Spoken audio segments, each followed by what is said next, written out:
All right, boys and girls, welcome back to the channel. Today is finally the day I am going to stop being lazy and install these NDC chain adjusters. I already put the spools on there. These are identical, so they're threaded on both sides, so it doesn't matter which one you put on first. But since I already put them on, obviously this one's going to be left and that one's going to be right, and really nicely made. Well, let's see how they work. So what we need now is a 3/4, and I also have one on this side. I have a ratchet on this side, I mean. So let's not lose anything here. These washers and nuts and things like that, they're going to be hard to replace if I lose them. So I'm going to put them down in my cart here in the order that I'm taking them out from the right to the left. So that goes on the right side. I should now be able to take the axle bolt out, and my caliper is likely to just fall to the ground when I do that.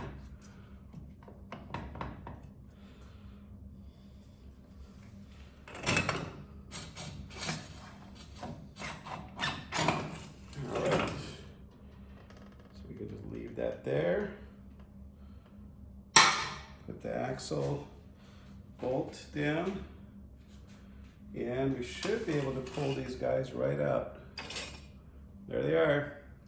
That's the junk that it comes with. Right over here. So I'm going to throw these out. Put the new guys in.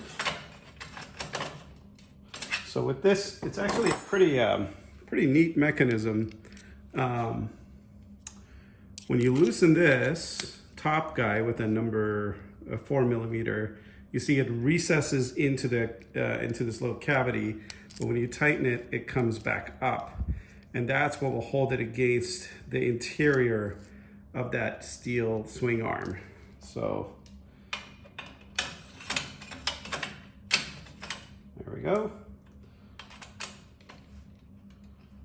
And I don't really have torque specs for this, but I'm going to actually torque it down to about 8 or 10, I think,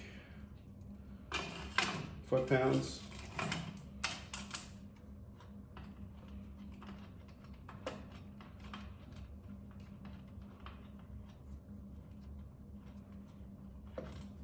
Eventually.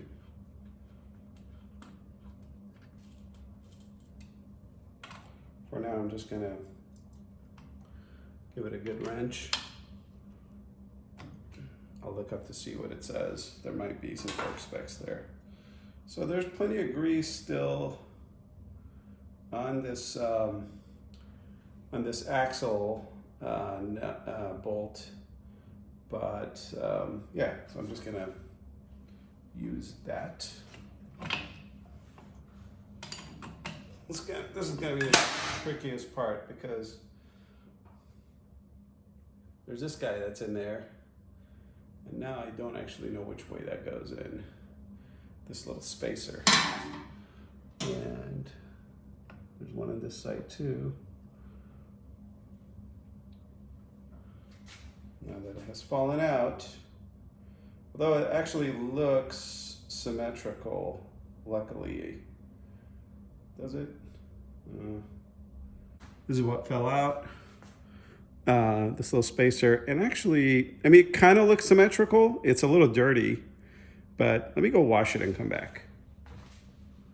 All right, so these spacers, this one's on the right side of the bike and this one's on the left side of the bike.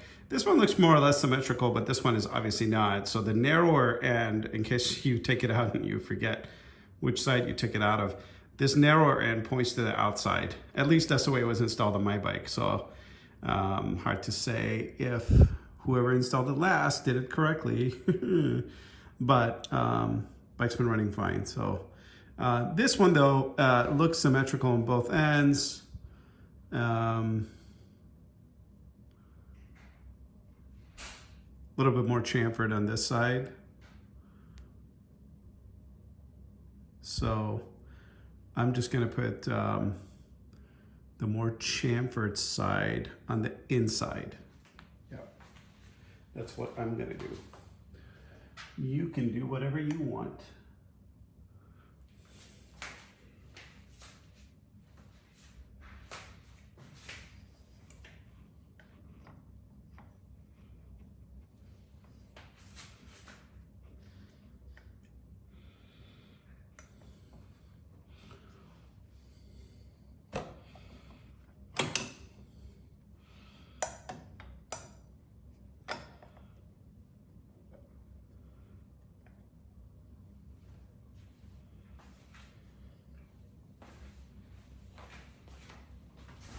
What's up, buddy? I lost my tooth. You lost your tooth? Look. It's in the bag. Oh. All right. Cool. So I'm going to prop up the wheel a little bit.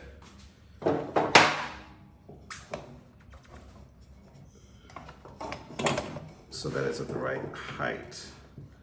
Now, this may not be the right height, but it gets me a little closer to where I need to be, which is nice. Okay, we said chamfered bit on the inside.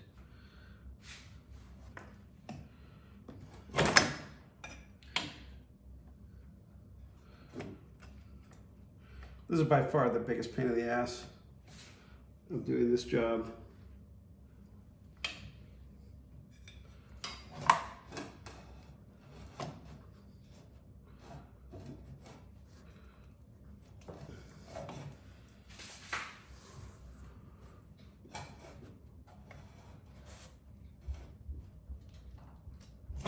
There we go. Almost there.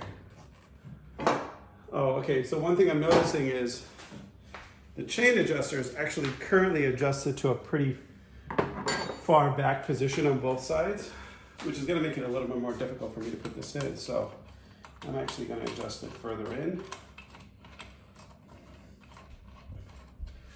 And you actually go counterclockwise to take it in. So you should be able to see that on this side.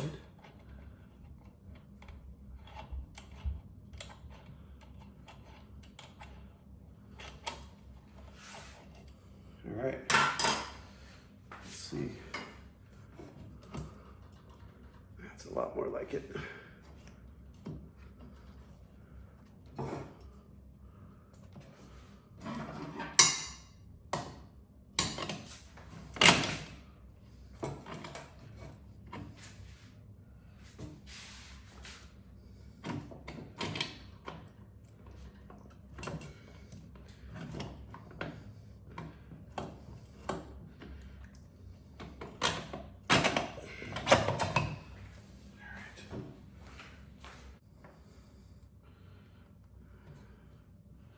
Okay, so one thing I don't understand is like how, okay, so this needs to go in there.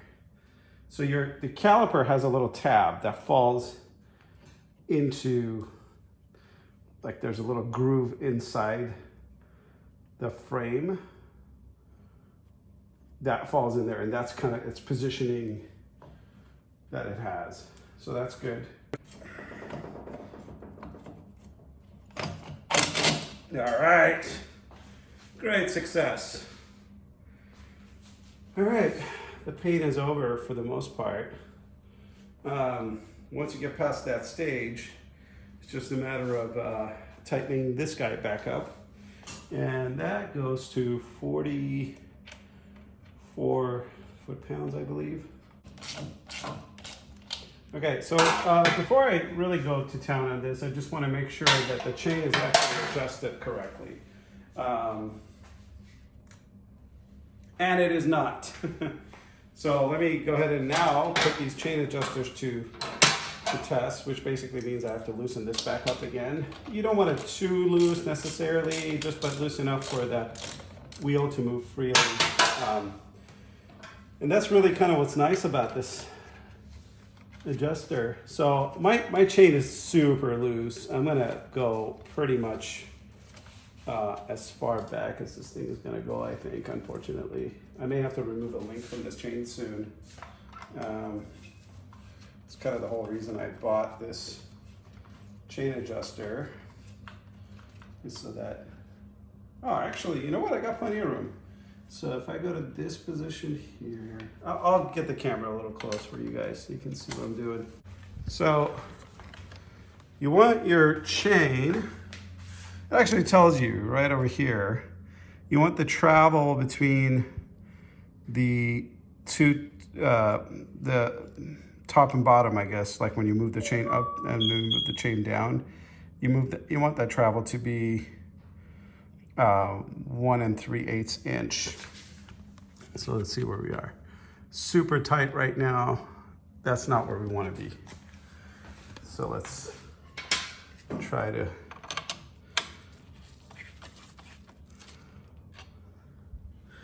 so I'm on that first little notch here. Let's see if we can get to that first notch on this side before we do too much more adjusting.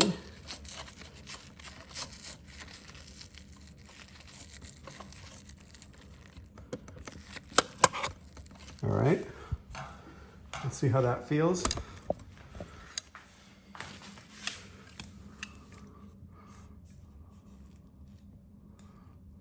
I think that actually feels pretty good.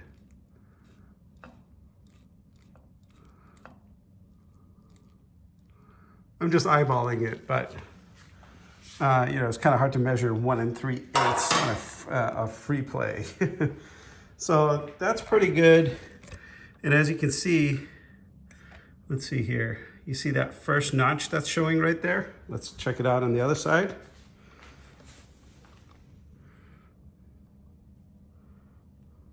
Well, it's barely showing on this end, so we kind of want to make that equal. This one needs to go forward just a hair. So let's do that.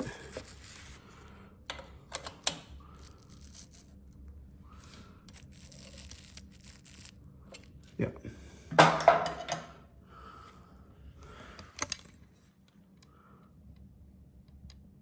There's it on this side. And here it is on this other side. I think that's pretty accurate. You do want it to be even. That's the whole point. So let's see. We can go ahead and tighten it up again.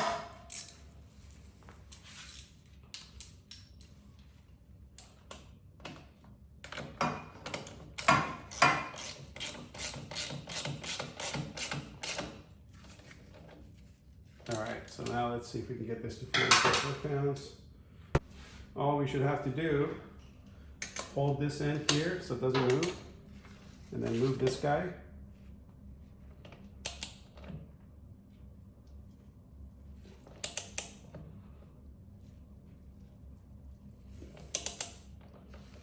Let's try to do it from this angle here so you guys can hopefully understand what's going on.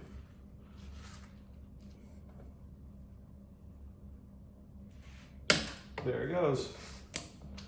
Once you hear that click, you're done. And then you just want to make sure your brakes are in place correctly. Looks okay to me. A little loose, but I didn't actually check it out beforehand to see if that was loose before. Let me see what that feels like. Yeah, on my other bikes, pretty tight.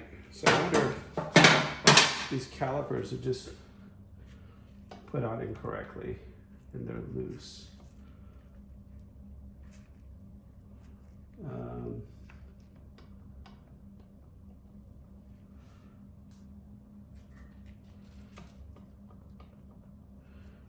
Yeah, so like this connection between here and here is loose. I'll have to take a look at that. All right, but let's start up the bike and see if we see a wobble in the rear.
did it. I gotta figure out the whole caliper situation at some point today, probably, but I'm a little out of time.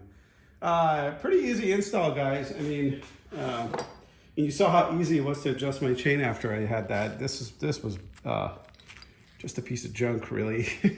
Now, what you notice something bad is about to happen, and it hasn't happened yet, is my stand kind of slid back on the frame or forward of the frame on the swing arm, and it's kind of hitting now the tip of the pipe here.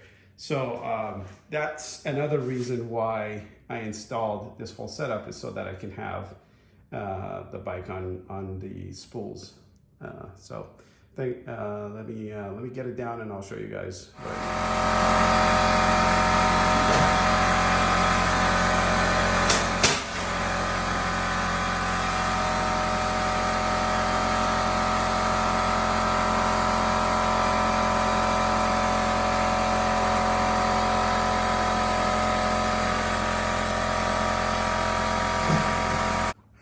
All right, it's always a little nerve-wracking getting a bike up on the stand, especially one that leans so far left when you have it on the kickstand. For some reason, the Grom kickstand is kind of short, so the bike leans quite a bit, and then the front wheel turns fully as you're trying to lift it. So it doesn't make it too easy on you, and I didn't have a lot of space to work with, actually.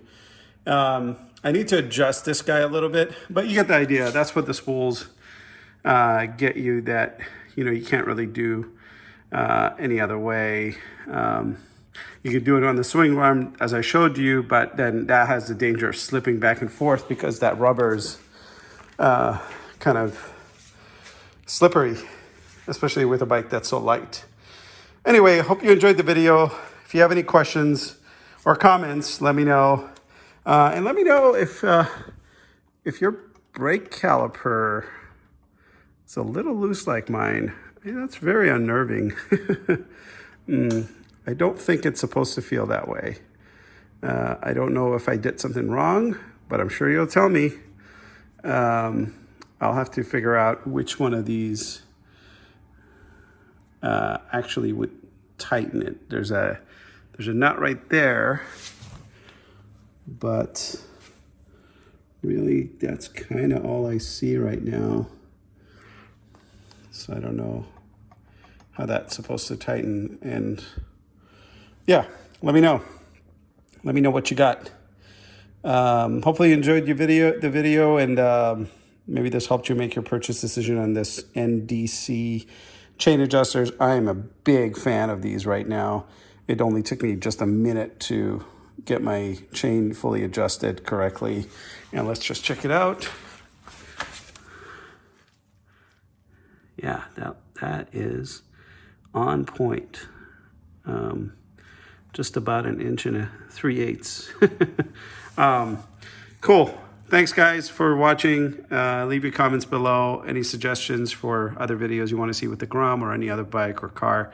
Happy to hear it. If I have what you're looking for, I'll do the video. Talk to you soon.